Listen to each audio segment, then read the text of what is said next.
Hello, my name is Dr. Daniel Stillwell. I am the editor of the IFTA e-newsletter, and we have with us today Roberta Farrugia Debono. She is a future doctor.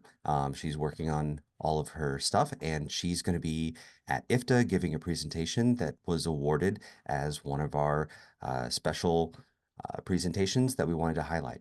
So we're very honored to have her with us today talking about her Thanks work for the and invite. everything else. So thank you for being with us. I'm Roberta. Hmm.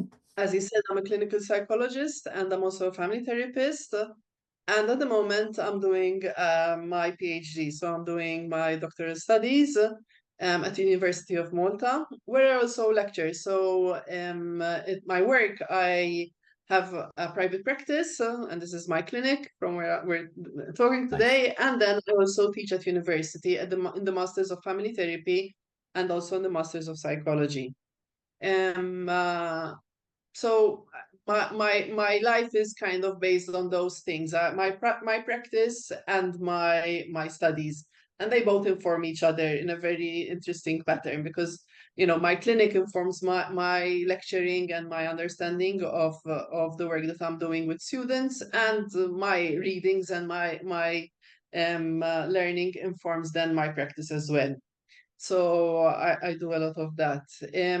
My doctorate is on systemic supervision, so that's my area of specialization at the moment. But then I also have other areas of research that I support my students in, etc. And the presentation will be one of those minor areas, which is not such so minor after all, but it's about parental alienation, and that is where this presentation the IFTA presentation comes in. So that's a little bit about me. Wonderful, wonderful. So you mentioned being a clinical psychologist and a family therapist in Malta. Yes, Because we have people all over the world working in different yes. contexts, what's the difference or overlap in Malta? So in Malta, both professions are regulated with their own regulatory bodies. So they're separate professions. The way to go about it would be that you first have to have a first degree in psychology, and then to become a psychologist, you do your master's in psychology, which is what gives you the warrant to be a psychologist. Hmm. In terms of the psychotherapy training, so my family therapy training, being either a psychologist or as any other social science warranted profession, can then further their studies in family therapy. It's very similar to the UK model. Mm. We're very similar to the UK model. So that's how it comes about. And I have both professions, so I'm a psychologist and a family therapist. And in my work, I do clinical work mostly from a systemic perspective. I'm through and through a systemic practitioner, but then obviously I have my clinical skills, which I use in assessments and stuff like that. But I think my first impact was with systemic therapy after my doing my first degree. So I'm a systemic practitioner through, and then I added on other skills like being a clinical psychologist as well. So that's how I identify myself. Wonderful. Psychologists in Malta work in mental health and in other areas, and so do family therapists. They work on there are family therapists working on the NHS, and as much as there are psychologists nowadays, it's more of a recent profession. But I was part of the team that brought family therapy to Malta. So when we Wow. graduated, it's an interesting story. When we graduated, there wasn't family therapy in Malta at all, and and four of us were chosen to start off a family therapy service. At the time, we were just in the beginning of our training, and we set it up. We got our training, and that's where family therapy all started in the 90s here in Malta. But now it's a thriving profession. We have a master's in family therapy at the University of Malta. So yes, we're growing as a profession quite a bit from when we started in the 90s. So 25 Fantastic. years later, So I we're growing. assume that is connected to why you want to do your doctorate in systemic supervision, because now you have people to Yes. supervise.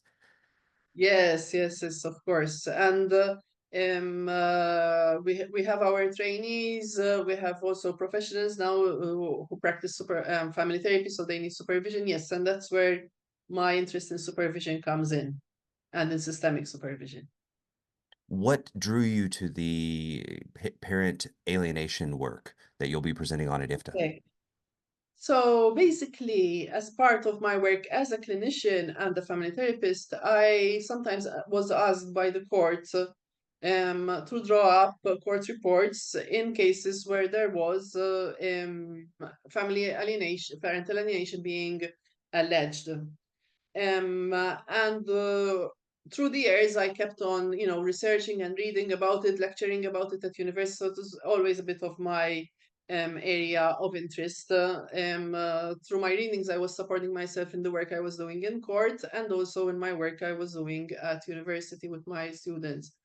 And lately, the Ministry for the Family actually asked me to prepare a brief for the ministry through the Parental Alienation Technical Committee that they have on the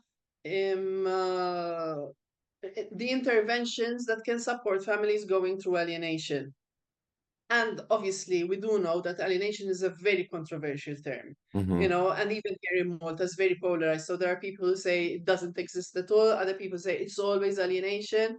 And I thought that being a systemic practitioner, taking that both and position could Yeah, really support me, in understanding that, yes, some cases are really parental alienation because I've seen them, I've worked with them, but then sometimes it's also misused as a concept. right.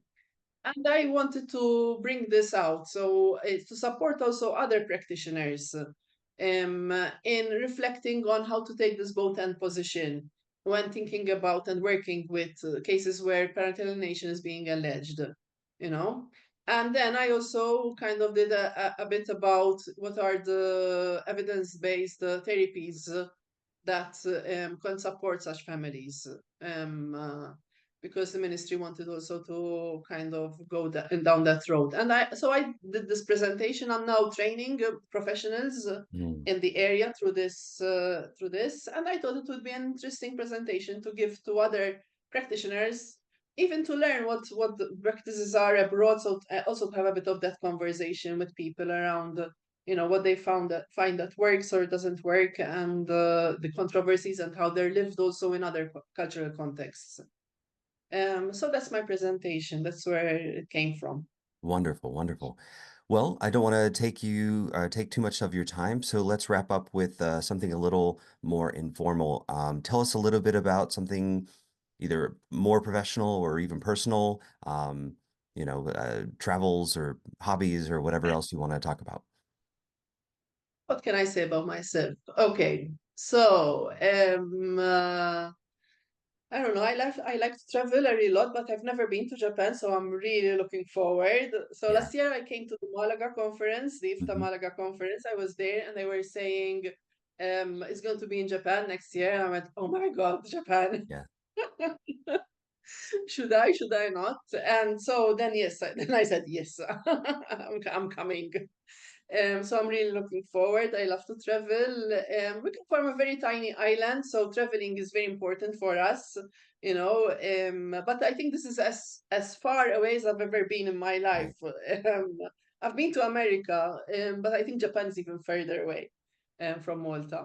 So it's going to be um, um, an interesting experience for sure. And just a little bit about me, which might, sound a bit interesting, is that I play Pokemon, and Pokemon is a very Japanese Yes, game. So I'm really looking forward to be in Pokemon Land and to have my Pokemon moments too there. that's Um, fantastic. uh, so yes, that's how I relax. That's how I kind of live another world and when away from my studies and my lecturing and my clinic. So yeah, I'm looking forward also to that. Considering we'll be in Japan, it's Pokemon Land. It's good to be there too, for Yeah. that reason. All right. Well, future Dr. Roberta Farrugia Debono, thank you so much for joining us, and we'll see you in Japan. Yes, see you there.